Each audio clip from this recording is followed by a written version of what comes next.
ماشاء اللہ لا حول ولا قوة الا باللہ العلی العظیم۔ الحمد للہ الذی جعلنا من المتمسکین بولایت علی ابن ابی طالب والائمۃ علیہم السلام۔ الحمد للہ رب العالمین، الصلاۃ والسلام ولعنۃ الدائمۃ علی اعدائہم اجمعین من الآن الی قیام یوم الدین وبعد یوم الدین، اما بعد۔ السلام علی الحسین وعلی علی ابن الحسین وعلی اولاد الحسین۔ اور عاشقان اپنے بھائی، اپنے نفس امیر المؤمنین علی ابن ابی طالب سے ہو کر یہ فرما رہے ہیں کہ یا علی، آپ سے محبت ایمان کا تقاضا ہے اور آپ سے دشمنی، آپ سے بغض نفاق اور کفر کا۔ ہمارے اعمال پہ جس کو تولا جائے گا وہ امیر المؤمنین علی ابن ابی طالب کی ذات کی محبت اور مودت ہے۔ اور آپ کی خدمت میں عرض کرتا چلوں کہ امیر المؤمنین والوں کو بتایا جائے کہ عظمت امیر المؤمنین کیا ہے، فضیلت امیر المؤمنین کیا ہے، اور متعدد بار محبوب کبریا احمد مصطفیٰ صلی اللہ آپ کی خدمت میں عرض کرتا چلوں کہ پیغمبر گرامی اسلام ہے، اور پیغمبر گرامی اسلام کا آخری حج ہے، اور حج کے اعمال انجام دینے کے بعد جب پیغمبر رحمت کو بڑی سختی کے الفاظ سے یہ کہا کہ اے رحمت دو عالم، اے محبوب کبریا، اے میرے رسول، اللہ اکبر، کہ جو پیغام میں نے تیرے لیے بھیجا ہے، اگر تو نے یہ پیغام دنیا والوں تک نہ پہنچایا تو گویا میری رسالت کا کوئی کام آپ نے انجام نہیں دیا۔ ابھی آپ کے خدمت میں یہ عرض کرتا چلوں کہ اب محبوب کبریا احمد مصطفیٰ صلی اللہ علیہ وآلہ وسلم اگر خداوند متعال کے اس پیغام کو دنیا والوں تک ابلاغ نہیں کرتے، دنیا والوں تک نہیں پہنچاتے، تو خداوند متعال نے بڑے واضح اور روشن انداز میں اپنے محبوب سے مخاطب ہو کر یہ کہا کہ اے میرے محبوب، اگر تو نے یہ ولایت علی ابن ابی طالب کا پیغام دنیا والوں تک نہیں پہنچایا تو گویا آپ نے میری رسالت کا کوئی کام انجام نہیں دیا۔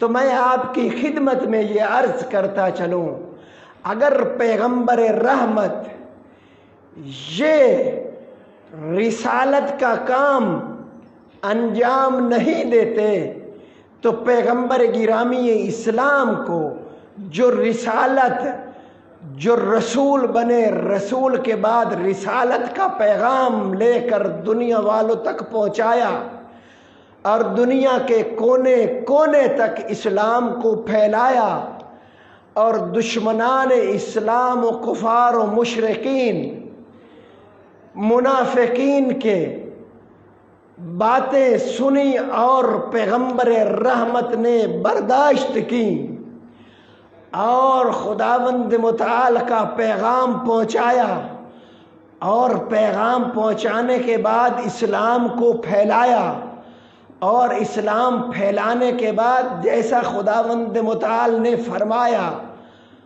ویسا ہی سب کچھ انجام دیا۔ اب خداوند متعال اپنے محبوب سے کچھ عجیب طریقے سے مخاطب ہے، اور عجیب طریقہ ہے کہ اگر تو نے اپنے بھائی علی ابن ابی طالب کی ولایت کا اعلان نہیں کیا تو گویا آپ نے میری رسالت کا کوئی کام انجام نہیں دیا۔ گویا رسالت اور ولایت آپس میں لازم اور ملزوم ہیں۔ رسالت ہے، توجہ فرمائیے گا، رسالت ہے تو ولایت ہے، ولایت ہے تو رسالت ہے، آگ ہے تو دھواں ہے، دھواں ہے تو آگ ہے۔ اللہ اکبر۔ رسالت کا کوئی کام انجام نہیں دیا اگر تو نے امیر المؤمنین علی ابن ابی طالب کی ولایت کا اعلان نہیں کیا۔ تو رحمت عالم نے، محبوب کبریا نے دنیا والوں کو یہ دستور دیا، یہ امر دیا کہ حج تمام ہو گیا ہے، مقام غدیر پر جمع ہو جائیے۔ اب پیغمبر کا دستور ہے، پیغمبر کا امر ہے، اب پیغمبر کا امر کوئی ٹال بھی نہیں سکتا۔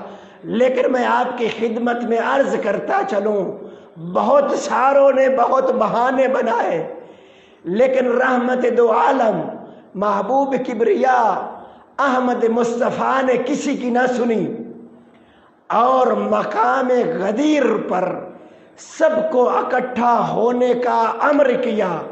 سب کو اکٹھا ہونے کے امر کرنے کے بعد سب کو امیر المومنین کی ولایت کا اعلان سنایا۔ مختصر کر رہا ہوں، امیر المومنین کی ولایت کا اعلان سنانے کے بعد پھر روایات کہتی ہے مقام غدیر پر 80,000 کا مجمع تھا، اور بعض روایت یہ کہتی ہیں کہ 1,24,000 کا مجمع تھا، اور سب حاجی تھے اور سب مسلمان تھے، اور سب خداوند متعال کو یکتا واحد و احد ماننے والے تھے۔ سب نبی مکرم اسلام پر اسلام لا چکے تھے، ایمان لا چکے تھے۔ اب رہ گئی تھی تو فقط امیر المؤمنین علی ابن ابی طالب کی ولایت۔ اب پیغمبر گرامی اسلام کے آخری اوقات ہیں زندگی کے، اور پیغمبر گرامی اسلام نے یہ اپنی زندگی کا سب سے اہم ترین دن ہے اور سب سے اہم ترین مقصد ہے، اور خداوند متعال کی طرف سے دستور ہے، خداوند متعال کی طرف سے امر ہے کہ امیر المؤمنین علی ابن ابی طالب کی ولایت کا اعلان کر دیجئے۔ تو غدیر والے دن محبوب کبریا احمد مصطفیٰ صلی اللہ علیہ وآلہ وسلم نے 1,24,000 حجاج کرام کے مجمع میں فرما رہے ہیں من کنت مولا ہو فہذا علی مولا۔ فقط فرمایا نہیں ہے، دنیا والوں کو مولا بنا کر دکھایا ہے، اور خم غدیر کا مقام ہے، سب سے اونچا مقام ہے، اور علی ابن ابی طالب کی ولایت کا اعلان ہے۔ اور یہاں تک بھی کافی نہیں ہے عزیزان گرامی، پھر ہاتھ بلند کر کے فرمایا من کنتو مولا ہو فہذا علی مولا. پھر یہاں تک ختم نہیں ہوا مومنین کرام، بلکہ سب نے امیر المومنین علی ابن ابی طالب کی ہاتھ پر اور پیغمبر گرامی اسلام کے ہاتھ پر علی ابن ابی طالب کی بیعت کی. متعدد روایات میں آیا ہے کہ سب نے علی ابن ابی طالب کے ہاتھ پر بیعت کی، اور بہت ساروں نے امیر المومنین علی ابن ابی طالب نفس پیغمبر اخی پیغمبر کو یہ الفاظ ادا کر کے علی ابن ابی طالب کو مبارک دی. بخن بخن لک یا علی، اے علی ابن ابی طالب آپ دنیا والوں کے مولا بن گئے، آپ کو مبارک ہو. اللہ اکبر، آپ کو مبارک ہو. امیر المومنین کو خداوند متعال نے مومنین کا، اللہ اکبر، امام اور مولا بنایا ہے، اور دستور تھا خدا کا، دستور تھا محبوب کبریا کا، اور ولایت کا اعلان تھا علی ابن ابی طالب کا، اور ادھر رسول کی رسالت خطرے میں ہے. اگر رسول ولایت کا انکار نہیں کرتے تو خدا کہہ رہا ہے کہ تو نے میری رسالت کا کوئی کام انجام نہیں دیا. گویا رسالت وابستہ ہے ولایت کے ساتھ، اور ولایت وابستہ ہے رسالت کے ساتھ. رسول کی رسالت کا سب سے اہم ترین کام امیر المومنین علی ابن ابی طالب کو مولا بنانا ہے مومنین کا. اور بعض نے کہا کہ اے محبوب کبریا، ابھی اعلان ہو چکا ہے، ابھی اذان کا وقت ہے، ابھی اذان دیجئے، ہم مصلوں کو بچھائیں اور نماز ادا کریں. تو خداوند متعال کے محبوب نبی نے یہ کہا کہ جب تک 1,24,000 کا مجمع ایک ایک کر کے میرے بھائی علی ابن ابی طالب کی بیعت نہیں کرے گا، اس وقت تک اذان نہیں ہوگی. میں آپ کی خدمت میں عرض کرتا چلوں، جیسے حضرت بلال نے جب تک اذان نہیں دی تھی تب تک سورج طلوع نہیں ہوا تھا، بعین ہی ایسے جیسے سب نے امیر المومنین کے ہاتھ پر ہاتھ رکھ کے بیعت نہیں کی، گویا اس وقت تک اذان کا وقت کھڑا رہا، اذان کا وقت نہیں ہوا. جب 1,24,000 مسلمانوں نے، جب 1,24,000 حجاج کرام نے امیر المومنین کے ہاتھ پر بیعت کی، پھر اذان ہوئی، اللہ اکبر، اور اذان ہوئی. پھر انہوں نے، حجاج نے، مسلمانوں نے بیعت کے بعد مصلی عبادت پر گئے اور سجدہ شکر ادا کیا کہ خداوند متعال کی طرف سے محبوب کبریا نے مومنین کا، اللہ اکبر، مومنین کا امیر و مولا بنا دیا ہے اپنے بھائی علی ابن ابی طالب کو. یہ مقصد رسالت تھا.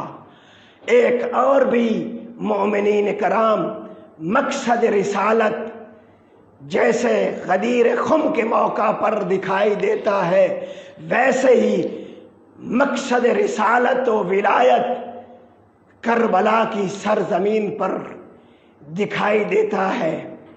اور کربلا ہمارے سے مخاطب ہے. آج بھی کربلا زندہ ہے، آج بھی حسین یہ پکار کر کہہ رہے ہیں کہ میں نے اپنا کنبہ مدینہ سے کربلا لے کے آیا ہوں. اس کا کوئی مقصد تھا. یزید یہ چاہتا تھا کہ شریعت محمد کو پامال کیا جائے، اور خداوند متعال کا یہ وعدہ تھا کہ روز قیامت تک شریعت محمد، احکام خداوند متعال زندہ و جاوید رہیں گے۔ تو عاشور آج ہمیں پکار کر یہ کہہ رہی ہے کہ امام حسین مظلوم کربلا نے اپنا سر سجدے میں دیا، اور سر سجدے میں دے کر نواسہ رسول نے یہ بتا دیا کہ اے دنیا والو، میں نے نانے کی شریعت کی خاطر اپنا کنبہ لٹایا ہے، میں نے نانا کی شریعت کی خاطر اپنی بہنوں اور بیٹیوں کے پردے لٹائے ہیں۔ آج ہمارے ممبروں پہ نماز کا مذاق اڑایا جا رہا ہے، آخر کیوں؟ اے ممبر پہ نماز و احکام خداوند متعال کا مذاق اڑانے والے، خدا کو گواہ بنا کے یہ آپ کے خدمت میں عرض کر رہا ہوں، اے ممبر رسول پہ بیٹھنے والے، اے شریعت محمدی کا مذاق اڑانے والے، اگر تو شریعت محمدی کا مذاق اڑا رہا ہے، اگر تو نماز کا مذاق اڑا رہا ہے، اگر تو روزے کا نماز اڑا رہا ہے، خدا کی قسم ہے تیرا دین سے کوئی تعلق نہیں ہے۔ جب تیرا دین سے کوئی تعلق نہیں ہے تو کیسے ممبر رسول پر آ کے بیٹھ گیا ہے؟ اور مجھے افسوس ہے آپ کو ممبر رسول پہ بیٹھانے والے پر، مجھے افسوس ہے آپ کے ممبر رسول پر بیٹھنے کے پر۔ رسول گرامی اسلام کا نواسہ ہے، اپنی جان دے رہا ہے، اپنے کنبے کی جان دے رہا ہے، اور تو شریعت محمدی کا مذاق اڑا رہا ہے۔ در حقیقت تیرا دین سے کوئی تعلق نہیں ہے، در حقیقت تیرا حسین سے کوئی تعلق نہیں ہے، در حقیقت تیرا کربلا سے کوئی تعلق نہیں ہے۔ کربلا ہمیں نماز کو پڑھنا قائم کرنا سکھاتی ہے، کربلا ہمیں عزت دار بننا سکھاتی ہے، کربلا ہمیں باغیرت بننا سکھاتی ہے۔ یزید یہ چاہتا تھا کہ دنیا والے گمراہ ہو جائیں، یزید یہ چاہتا تھا دنیا والے نماز کو اہمیت نہ دے، حسین نے ہمیشہ نماز کو اہمیت دی ہے۔ خداوند متعال ہمیں مقصد حسین، ولایت امیر المؤمنین میں زندہ رکھے، مقصد حسین کو سمجھنے کی توفیق عطا کرے، اور وقت کے امام کو ہم سے راضی و خوشنود فرمائے۔ میں نے آپ کی خدمت میں عرض کیا، عزاداران سید الشہداء، عزاداران نواسہ رسول، عزاداران پسر زہرا و بطول، عزاداران پسر علی المرتضی امام حسین علیہ السلام، جتنی بڑی اس خاندان کی فضیلتیں ہیں، اتنے بڑے ان خاندان پر مصائب ڈھائے گئے۔ مجھے نہیں معلوم وہ کیسے مسلمان تھے جنہوں نے کربلا میں ظلم کی انتہا کر دی۔ تاریخ گواہ ہے، کربلا جیسا واقعہ تاریخ میں کربلا سے پہلے نہ کربلا کے بعد تکرار ہوا، تو معلوم ہوتا ہے کربلا کے واقعے کی بہت بڑی اہمیت ہے۔ عزادارو، مجھے آج ان بچوں کے مصائب پڑھنے ہیں جن کے بابا کو کوفہ کی گلیاں تھیں اور مسلم ابن عقیل کا سر تھا۔ کوفے کی گلیاں تھیں اور مسلم ابن عقیل کی لاش تھی اور اس سے بے حرمتی کی جا رہی تھی۔ مجھے فرزندان مسلم ابن عقیل کی مصیبت پڑنی ہے۔ عزاداروں، یہ ایسے بچے ہیں کہ روایات اور تاریخ یہ کہتی ہے البتہ اختلاف ہے، آپ کی خدمت میں عرض کرتا چلوں، شیخ صدوق علیہ الرحمہ نے یہ لکھا ہے، شیخ صدوق علیہ الرحمہ کوئی عام ہستی نہیں ہے، انہوں نے یہ لکھا ہے کہ یہ دو شہزادے مدینہ سے کوفہ اپنے بابا کے ساتھ تشریف فرما تھے، اور مسلم ابن عقیل کی شہادت کے بعد گم ہوئے، پھر نہیں معلوم کہاں سے ملے۔ دوسری روایت یہ کہتی ہے کہ شام غریبہ ہے، جب حسین مظلوم اس دنیا سے چلے گئے، دشمنوں نے حسین مظلوم نواس رسول کا کام تمام کیا، تو شام غریبہ والے دن یہ در بدر ہو گئے، پھر نہیں معلوم یہ شہزادے کہاں گئے۔ میں شیخ صدوق علیہ الرحمہ کی جو روایت ہے اس کو موثق سمجھتے ہوئے، اسی کا سہارا لیتے ہوئے چند جملے مصائب کے آپ کی خدمت میں عرض کر کے آپ کی زحمتوں کو تمام کرنا چاہتا ہوں۔ عزاداروں، روایت میں ملتا ہے کہ جس سے چاند شرما جائے ایسے خوبصورت یہ بچے تھے، 14ویں کی چاند کی طرح چمکتے تھے، جیسے بھی ہوا شام کو رات کو در بدر ہوئے ہیں، چاہے کوفے میں، چاہے کربلا کی شام، عاشور کی شام، در بدر ہوتے ہیں اور ایک ندی نالے پہ جا کے بیٹھتے ہیں۔ رات آدھی رات کا ٹائم ہے، روایات یہ کہتی ہے ایک خاتون ہے، ایک مومنہ ہے، جاتی ہے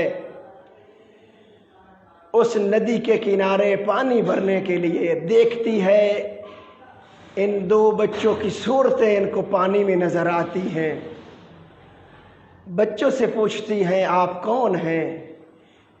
چھوٹا پھول کہتا ہے کہ کچھ نہیں ہے، ہم مسلم ابن عقیل کے دو فرزند ہیں۔ مومنہ کہتی ہے اتنی رات گئے آپ یہاں کیا کر رہے ہیں؟ یہ دو چاند کہتے ہیں اے مومنہ، اے خاتون، ہمارا کوئی گھر نہیں ہے۔ عزادارو، یہ مومنہ خواہش کرتی ہے، درخواست کرتی ہے کہ اے شہزادو آپ میرے گھر تشریف لے آئیے۔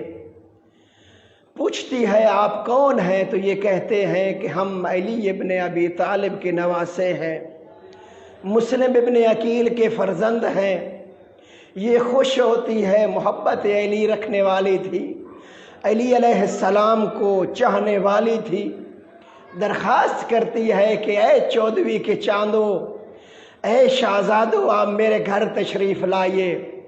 اصرار کرتی ہے یہ مومنہ اور یہ بچوں کو گھر لے کے جاتی ہے۔ رات کا وقت ہے، خدمت کرتی ہے، پذیرائی کرتی ہے، علیحدہ حجرہ دیتی ہے، علیحدہ کمرے میں ان کو سلاتی ہے۔ عزادارو، رات آدھی رات کا وقت ہوتا ہے، اس مومنہ کا شوہر ہے جو عبید اللہ ابن زیاد ملعون کا کرندہ ہے، اور کافی مدت سے ان دو بچوں کے دنبال میں ہے، ڈھونڈ رہا ہے کہ کیونکہ عبید اللہ ابن زیاد نے انعام رکھا ہوا تھا کہ جو ان دو مسلم ابن عقیل کے شہزادوں کو ڈھونڈ کے لائے گا ان کو میں انعام دوں گا۔ حارث نام لکھا ہے تاریخ نے، یہ حارث ملعون رات کو جب گھر آتا ہے تو بچوں کے رونے کی صدا آتی ہے۔ یہ اپنی بیگم سے پوچھتا ہے کہ بچوں کے رونے کی آواز آ رہی ہے۔ یہ مومنہ کہتی ہے کہ آپ چپ کر کے سو جائیے، کسی کی آواز نہیں آ رہی۔ یہ کہتا ہے نہیں، کسی کی آواز آ رہی ہے۔ یہ ملعون شروع کرتا ہے، اپنے گھر کی تلاشی لیتا ہے۔ جب آدھی رات کا ٹائم ہے اور یہ ملعون گھر کی تلاشی لے رہا ہے، آدھی رات کا وقت ہے، بچوں کے بال ان کو نظر آتے ہیں اور بچوں کے بالوں کو ہاتھ ڈالتا ہے۔ عزادارو، کیسے عزت اور احترام اس ملعون نے کیا، ان بچوں دونوں بچے کو سروں میں ہاتھ ڈالتا ہے اور بلند کرتا ہے اور پوچھتا ہے اب کون ہو؟